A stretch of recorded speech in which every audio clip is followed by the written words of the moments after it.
Initiation is not about a bundle of instructions. In fact, in an initiation process, instructions are a kind of disturbance. It's a nuisance. I'm saying it's a nuisance because we're still giving instructions because most people… because today they've all become educated, everything has to be told, you know, or it must be printed these days. If you tell them also it's not enough, they wanted a printed sheet, the instructions of the initiation. Because they're all educated, their brains are full of words, not of life. Too many words. So everything has to be verbal. Even saying it is not good enough, you have to print it. Or you have to record it and give it to them so that they can put headphones and listen to the instructions every time. Initiation is not a bundle of words. If we have to use an analogy, if you know something about electricity, in electrical motors and stuff, there is something called as induction. The power is there, the motor is there, everything is there, but without an induction switch, it will not go. All the ingredients are there, but still it will not happen because there's no induction of energy. So initiation is like an induction. You have all the ingredients to be meditative, but it doesn't happen. Why does it not happen? Because this is the way the creation itself happened. If you go by the traditional explanation, one way, if you go by the modern scientific way, it's the same thing said in a different language. Modern science is talking about how everything was empty space. Now they're removing the word empty and saying it was space. There is no physicality there, but there seems to be something else there. What that something else, we don't know, as for the science. And today they've made experiments where in vacuum state, if you apply a certain energy around it, not into it, around it, suddenly virtual protons and virtual neutrons will spill out. That means creation begins just because there's energy playing around. There's a beautiful story in the yogic tradition.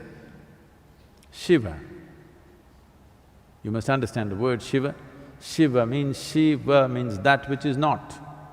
It's an appropriate description for space. That which is physical, creation. That which is not is non-physical dimension of the existence. So Shiva means that which is not. Shiva was lying, his body spread across the cosmos, but he's not. He doesn't exist, he doesn't have a physical manifestation. Then Shakti, a certain dimension of energy, came and danced around him, and then he came alive. Then he started spitting galaxies out of his mouth. This is the most appropriate description of how creation happened. Still spitting galaxies, new galaxies, it's continuously happening. Simply because a certain energy touched it. Everything that was needed for creation was already there in him, but he needed induction.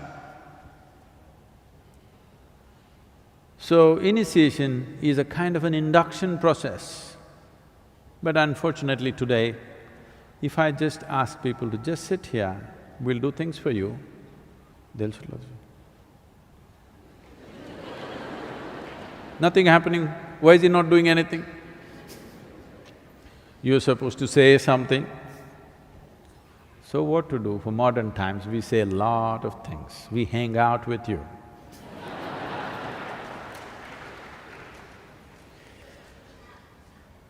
Today, if you go and sit in the Dhyanalinga temple, without instruction, you can become meditative. I can do that to you here now. What's her name, this girl? Hina? Hina, you're in UK, if you're willing to just sit there, I can do it to you now, wherever you are. But right now, you're a student, still educating. Maybe you're a possibility, not fully educated. Too many words in your head. The only thing you understand is words. Because of that, instructions have come. Otherwise, initiation is not about instruction. There's really no instruction in it. Initiation is just an induction process, it's an energy process. But we have to talk about energy, you know. We have to talk a lot about energy before they open their mouth and, oh, appadiya.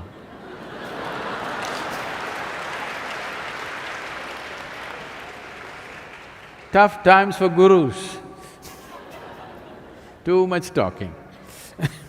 If you don't talk, nobody will be here. Very few can really understand. If we simply sit here and reverberate, they will also sit here and reverberate.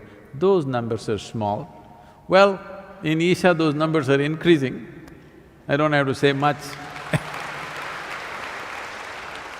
But in the larger world, you have to talk and talk. Hang out with people.